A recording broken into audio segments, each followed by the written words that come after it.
où on est. Au fait, qu'est-ce qui est en train de nous arriver là? C'est quoi? Il n'y a que Rabbeinu qui fait ça. Tu vois que, que ça se met en place, que les choses, elles se mettent en place, sans qu'il y ait besoin de dire quoi que ce soit. Les situations, elles créent la révélation du tzaddik. Parce que la situation, elle amène à ce qu'il n'y a que lui qui va intervenir dans cette situation-là. C'est-à-dire que quand maintenant ils sont perdus dans la forêt, il n'y a que les 7 mendiants qui peuvent les aider. Il n'y a personne qui va venir les aider. S'ils ne viennent pas les aider, chas v'shalom, ils vont mourir de faim. Ils n'ont rien, il n'y a rien. Il n'y a que les 7 mendiants. Il y a que les 7 mendiants, c'est Rabbeinu, tous les 7 mendiants. Comme il dit Rabbi Nathan, les 7 mendiants, c'est Rabbeinu. Il n'y a que Rabbeinu. Et tu le vois maintenant, tu le vois concrètement. En fait, que les gens, ils cherchent des repères. Ok, j'ai perdu des repères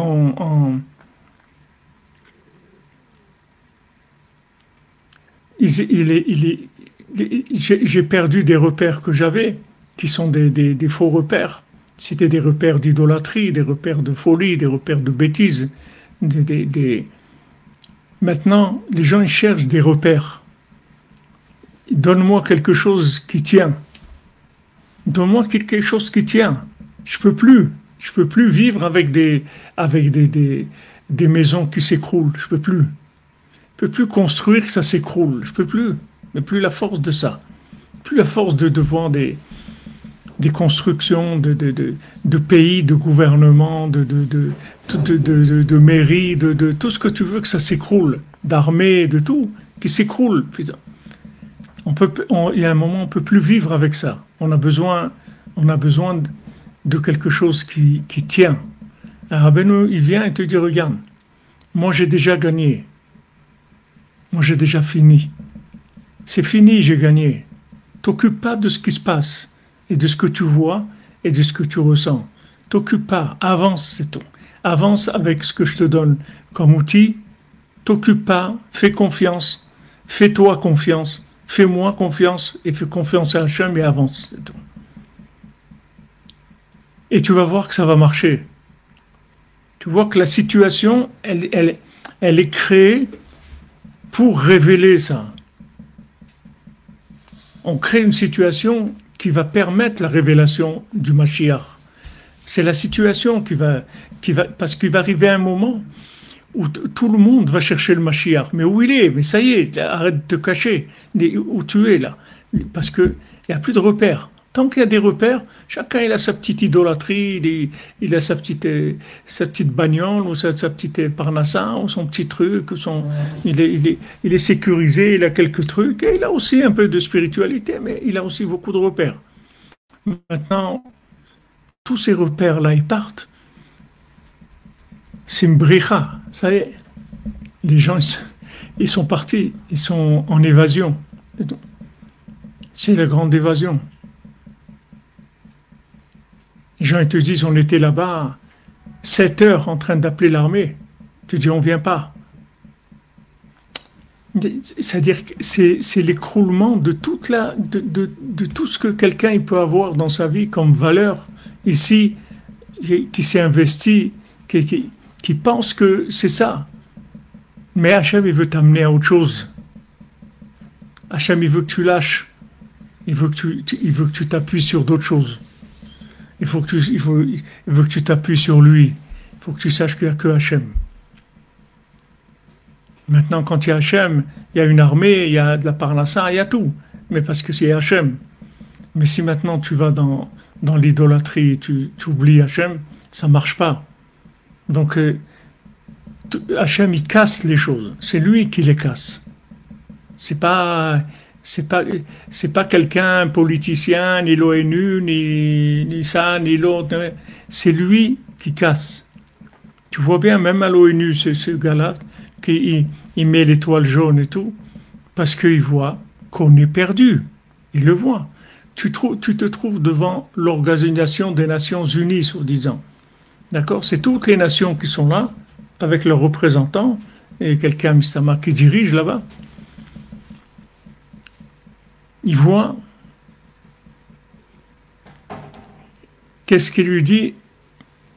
Mais Alors il n'y a rien qui a changé depuis Hitler et Marchemont. C'est pareil. Comprenez-le comme vous voulez. On est désolé, mais... Donc le problème, ce n'était pas Hitler. Il y a un autre problème. Il y a un problème de base. Il y a un problème qui est à la racine qui ne va pas. Alors le gars, il est obligé de mettre son étoile jaune. Et maintenant, avec son étoile jaune, qu'est-ce qu'il est ridicule parmi tous ces gens-là? Parce qu'il montre, on est dépaumés, on a perdu en fait. On n'a rien gagné. On a voulu construire un pays pour ne plus qu'il y ait la Shoah. On se retrouve dans la même situation, exactement la même situation. Il n'y a rien qui a changé. Rien. Des pays qui coupent leurs relations diplomatiques, des pays qui ramènent leurs ambassadeurs, des pays qui veulent se réunir pour refaire la guerre. Mais c'est pire que la Shoah. C'est quoi ça? Pas de repère. Plus rien. Fini. Les gens y croyaient. Ça y est les amis, ok. On a trouvé un petit lopin de terre. On va s'installer là-bas. Ça va, ça vous dérange pas? Non, non, ça va. Ça va, vous pouvez y aller, pas de problème.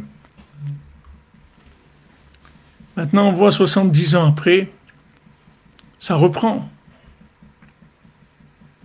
Le problème, il reprend. Comme il a dit un des directeurs de l'école militaire de la France, un chef de la guerre qui compte. Alors il dit, tout ce qui se réveille dans le monde, contre Israël. Voilà, comme tu dis, le repère, c'est la Emouna, c'est Ouman. Il dit, cet homme-là, il dit tout ce que vous voyez comme manifestation, etc. C'est pas des manifestations pour les Palestiniens et tout. C'est en fait, qu'est-ce que c'est manifestation? Ils manifestent. C'est-à-dire, c'est enfin, on a l'occasion de manifester la haine qu'on a pour les Juifs. Parce qu'on ne peut pas tous les jours, comment on va faire? Et il faut avoir une raison pour faire manifester quelque chose. Donc maintenant, voilà, on a une bonne raison, on va manifester. Mais il a dit, c'est un problème insoluble, parce que ce n'est pas ce problème-là. Il dit, vous enlèverez ce problème, il y en aura un autre. Parce que le problème à la base, c'est que les gens, ils veulent pas le Ham d'Israël. Hitler, il voulait pas, c'est la conscience du monde. Ils veulent pas la conscience du monde. Les gens, ils veulent vivre comme des inconscients. Quand ils voient un juif, ça veut dire, il te dit, Elokai Neshama, attention, il y a Hachem dans le monde. Et ça dérange. C'est un trouble fait, tu nous déranges. Laisse-nous faire ce qu'on a à faire. Laisse-nous nous faire les fous. Un juif, c'est la conscience, donc il dérange le monde. Ça, c'est le vrai problème. Le problème, c'est pas si tu n'as pas le problème, voilà, maintenant, ils parlent de déménager tous les Palestiniens, la moitié en Égypte et la moitié au Canada. Le Canadien, il veut les recevoir.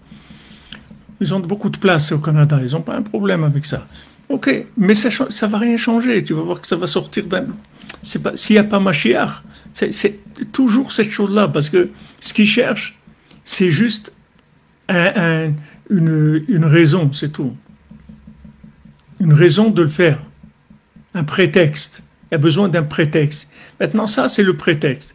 Quand tu vois des gens à Paris, à Londres, n'importe où manifester, ils savent rien du tout ce que c'est. Ils savent pas ce que c'est la Palestine. Ils savent rien. Mais ils savent que si c'est contre les Juifs, allez, on y va. C'est tout. C'est tout ce qui les intéresse. Il n'y a rien d'autre.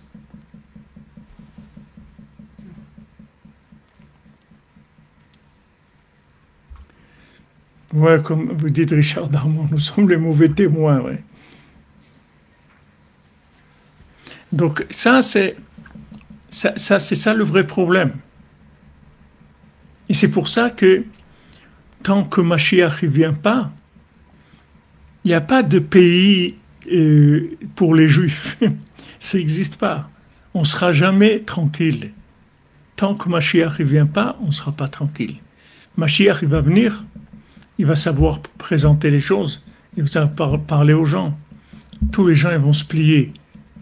Ils vont comprendre, comme l'ange de Esav, il se bat avec Yaakov. Après, il dit voilà, tu t'es battu avec un homme, avec un ange, et tu as gagné. Il a vu que Yaakov, c'est pas un être humain normal. Que Yaakov, il a un côté chez lui où il est de l'autre monde. Il n'est pas que de ce monde. Il a un côté de l'autre monde. C'est ça qui dérange. C'est ça qui dérange. C'est le côté de l'autre monde. Ça dérange.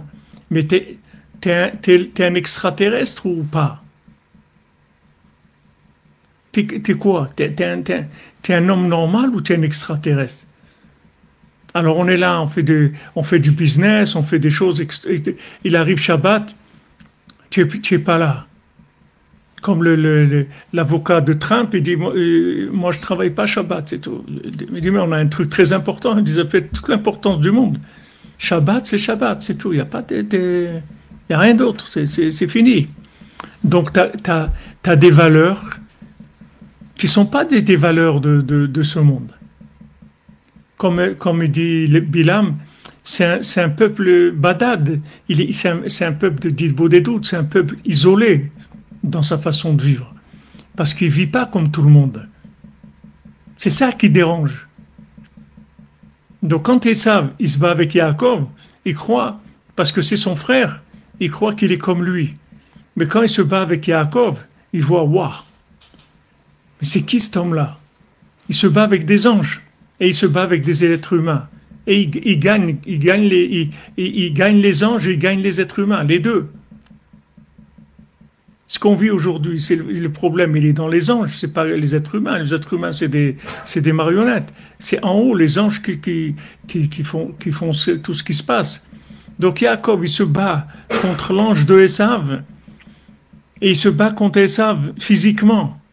Et il gagne dans les deux domaines. Il gagne physiquement et spirituellement, dans les deux.